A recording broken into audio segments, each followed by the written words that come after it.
Bom, boa noite, pessoal. Dando início aqui à nossa aula 13 de topografia, quase chegando aqui no nosso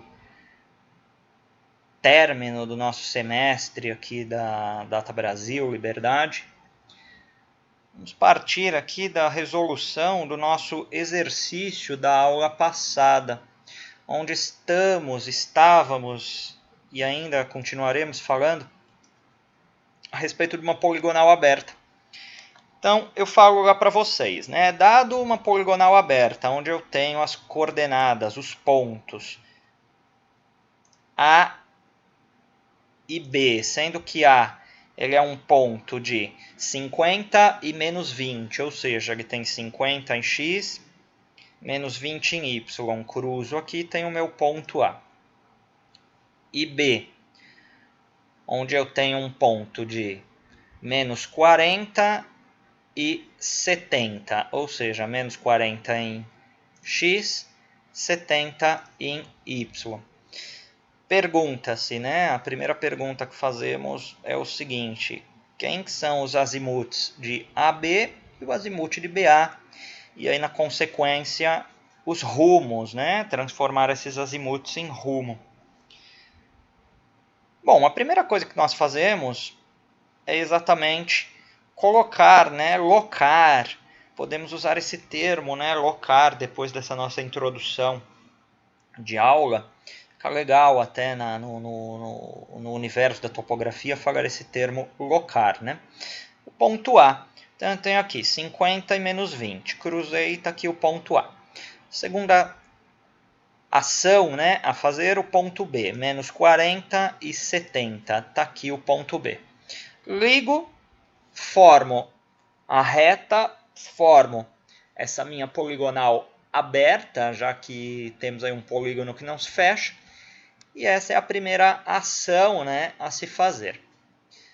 A segunda, já podemos partir para mostrar, né, quem é o azimuth de AB e quem é o azimuth de BA. Bom, se eu estaciono aqui meu equipamento no meu ponto A, a minha estação total, tendo-se o norte aqui para cima, casando com o meu eixo do Y, e o azimuth ele nasce no norte, vai de 0 a 360 graus, consigo colocar aqui em caneta azul o azimuth de AB.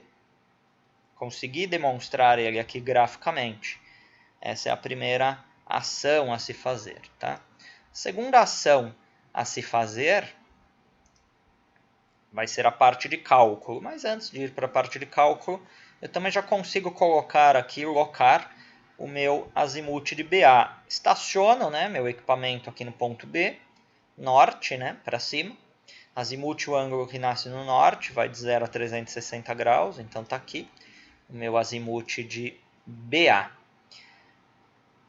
Bom, segundo dando continuidade aqui no exercício, eu preciso saber quem são esses ângulos, quem são esses azimuths. Esse azimuth de AB, eu sei que existem várias formas de fazer, mas eu sei que se eu crio aqui um triângulo auxiliar, e eu criei aqui com essa caneta marca-texto um triângulo retângulo auxiliar, eu consigo pegar esse pedacinho aqui que eu chamo de, posso dar o nome dele de alfa, eu consigo dizer depois eu consigo ter uma resolução de várias formas. Eu consigo fazer 360 graus menos alfa, eu consigo fazer, que não foi a forma que eu fiz aqui, mas eu conseguiria fazer 270 graus mais esse pedacinho de ângulo aqui, que eu nem rabisquei. Existe uma infinidade de formas para eu descobrir quem é esse azimuth de AB. No caso, esse azimuth de AB, a forma que eu propus aqui é, eu tenho o todo 360 graus menos o alfa. Bom, quem que é o ângulo alfa, né? Então eu tenho aqui, tangente de alfa, tangente é quem? É cateto oposto sobre o cateto adjacente. Quem que é o cateto oposto de alfa? É esse lado aqui de cima. que vai de menos 40 até 50. Então, é 90. E o cateto adjacente é esse aqui, que vai de menos 20 até 70. Ou seja, também 90. Então, eu tenho aqui tangente de alfa igual a 90 dividido por 90. Isso é igual a 1. Só que eu quero saber quem é o alfa, né? E não a tangente de alfa. O alfa é, eu faço lá na minha calculadora, shift tangente de 1, vai chegar exatamente o ângulo de 45 graus, cravado. Então, 45 graus, 0 minutos, 0 segundos, é esse ângulo alfa. Mas eu também não quero saber quem é o alfa, né? Eu quero saber quem é o azimute de AB.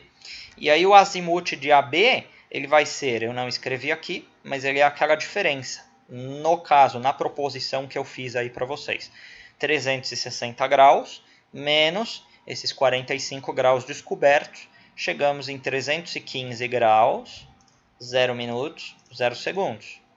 Que é aqui o azimute de AB.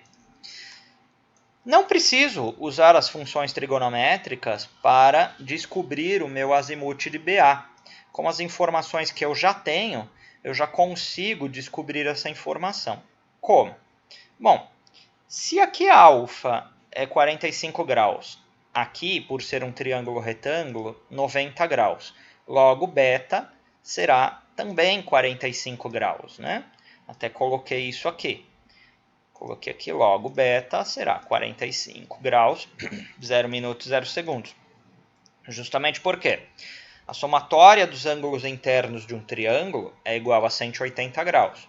Partindo dessa condição, né, dessa equação que nos dá essa condição, e isso funciona para todos os triângulos, não apenas os retângulos, mas já que estamos aqui falando com os retângulos, sabemos que 180 menos 90 menos 45 é outro 45.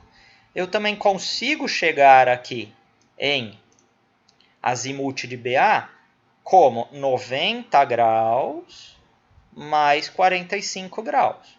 Então, azimute de BA, eu não escrevi aqui, mas 90 mais 45 é igual a 135. Como não deu quebrado, né, esse ângulo, ele deu 45 exato, eu chego aqui em 135 graus, 0 minutos, 0 segundos.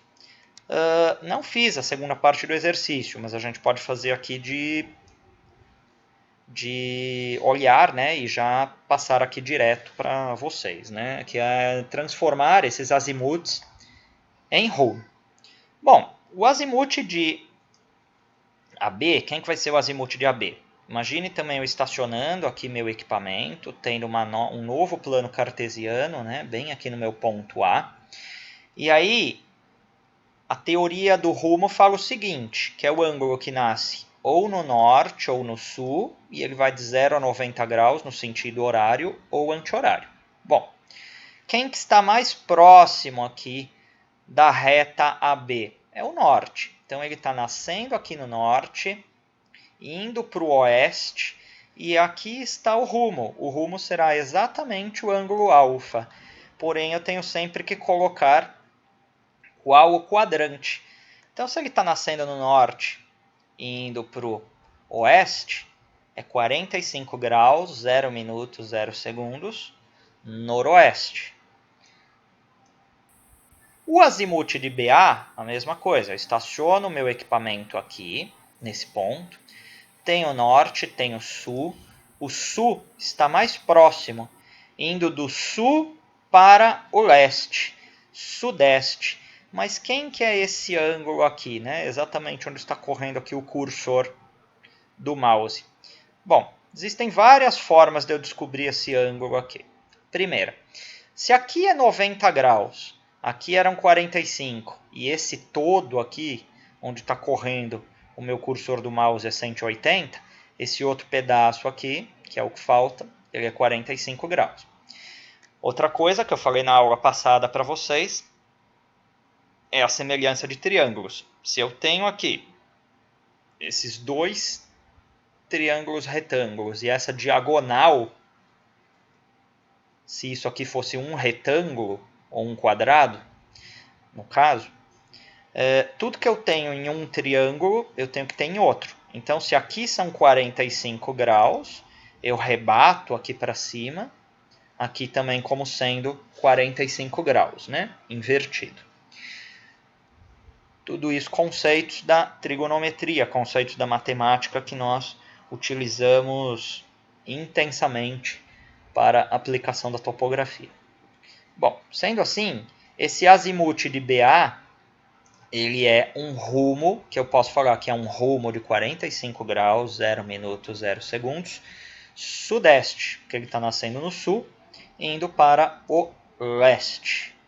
Essa é a resolução desse exercício. Então, isso é a primeira etapa que eu separei dessa aula hoje para vocês. A segunda etapa, já deixei separado aqui, é o capítulo 13 da apostila de vocês. É um capítulo curtinho, tá? Fala das curvas de nível. Não sei se vocês já tiveram a curiosidade de ler a respeito dela. Ou se lá, né, na época do colégio. Na época do colégio, a gente costuma muito ver curvas de nível em geografia. Quando a gente está falando não da parte de geografia política, mas tem a geografia física, que se chama, né? Que é aquela parte que a gente vê relevo, planalto, planície. Ou seja, quando estamos trabalhando com essa conceituação de relevo, onde você tem planalto, planície, vale, alguns locais, algumas pessoas veem até alguma conceituação de chuvas, conceituação de vento, enfim. Tudo isso que está dentro dessa parte que nós chamamos, né, no colégio como geografia física, é lá que estão também as curvas de nível, tá? Então aqui tem uma pequena conceituação, né, do que são as curvas de nível. Elas definem planimetria, altimetria, que são conceitos também da geografia, conceitos que definem a dessa parte que estávamos falando de relevo, planalto, planície. E dentro aqui da topografia, eu achei essa imagem aqui da topografia bem legal. Naquela nossa introdução da aula, onde nós vimos as curvas em planta, é como se você estivesse olhando daqui de cima para baixo, em planta, você veria vários círculos que estão demonstrando esse maciço rochoso. E cada uma dessas curvas vistas em planta, você veria lá uma de 20, uma de 40, uma de 60, uma de 80, uma de 100, uma de 120, uma de 140, uma de 160. O que essas curvas, o que esses círculos demonstrados em planta, eles estão mostrando nesse caso, referente a esse maciço rochoso? Eles estão mostrando a sua altura, tá? Não a sua altitude, a menos que isso aqui seja num nível do mar, o que eu acredito que não seja, mas estão mostrando a altura desse maciço rochoso. Ou seja, as curvas de nível, elas são um artifício gráfico que tem a capacidade de nos mostrar o relevo dos locais onde nós vamos trabalhar. Então, para que me serve a curva de nível na topografia? Ela serve para nós definirmos projetos de topografia, onde nós vimos aqui naquelas plantas que eu mostrei. Deixa eu voltar nelas. Está aqui. Seja um projeto da natureza que for, mas eu tenho que ter algo que nós chamamos de um projeto primitivo, para que eu veja como que é a situação desse terreno sem a ação do homem, ou como que é a situação desse terreno, com o que existe lá da ação do homem. Por exemplo, eu falei aqui para vocês que isso aqui é uma pista, né? É uma alça de acesso, e vocês podem ver, vocês têm a condição de ver aqui, que pelas cotas que nós temos aqui, isso aqui está subindo da direita para a esquerda. Por quê?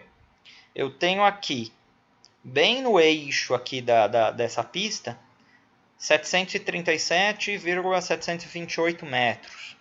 E aqui nesse ponto, 735,967 metros. Ou seja, eu estou subindo.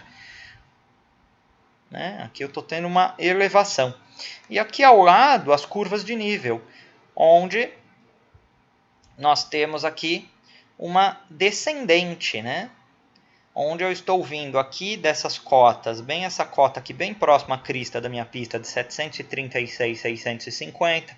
Nesse ponto aqui eu tenho uma curva de nível de 732,650 e aqui uma curva de nível de 731,972. Essas curvas de nível aqui sendo representadas não como altitude, não como altura, mas sim como altitude, tá? Então, assim, as curvas de nível elas têm diversas funções. Uma das funções nos mostrar como que é a situação do terreno que nós vamos trabalhar. Mas para que isso é importante para mim? Digamos que nesse terreno, nessa curva de nível aqui, eu não tivesse essa estrada, né, essa alça de acesso, e isso aqui fosse um maciço rochoso como aquele mostrado na apostila, como esse aqui. E eu queira fazer aqui sobre esse maciço rochoso uma estrada, um túnel, qualquer coisa dessa natureza. Eu tenho condições de, através das curvas de nível, fazer cálculos de corte de terra, corte de maciço rochoso. Em alguns casos, eu tenho condições de fazer cálculo de aterro. Ora, se eu quero uma pista que passe nesse ponto aqui, onde está o meu cursor do mouse, mas que tenha a mesma altura, altitude daqui dessa pista já construída. Eu quero fazer uma pista aqui paralela. O que eu tenho que fazer aqui nesse ponto aqui? Eu tenho que fazer um aterro, né? Porque se esse ponto aqui, essa curva aqui está a 731,275 metros, e aqui vindo de cima para baixo, eu estou subindo e esse ponto aqui ele está a 736 metros, eu tenho que fazer uma complementação de terra aqui nessa região, eu tenho que fazer um aterro nessa região para que eu possa desenvolver o meu projeto viário nessa região de uma pista paralela a essa outra já construída.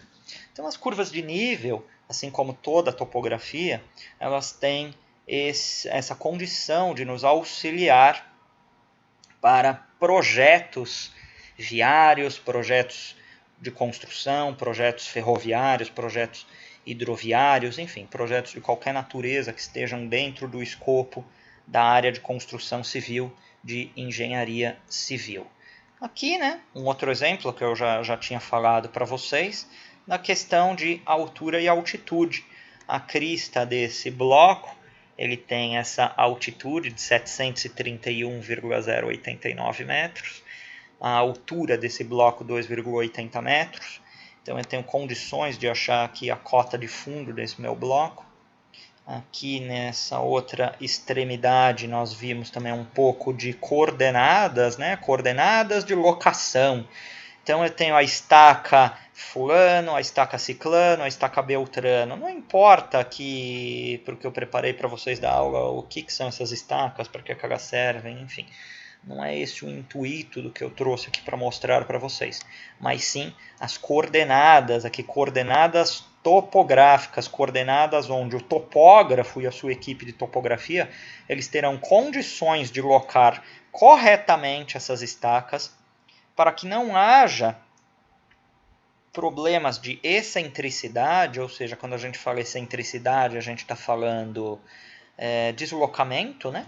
Para que eu não tenha problemas de excentricidade, de deslocamento entre as estacas. Aqui eu também tenho o eixo do meu bloco, né? Ou seja, esse meu bloco, olha a locação dele aqui. A norte e a leste, né? A nordeste. Eu tenho o cruzamento dos dois bem aqui nesse ponto central, através de geoprocessamento, georreferenciamento. Eu tenho a locação desse meu bloco de fundação, para que não haja excentricidade em relação a toda a construção, tá?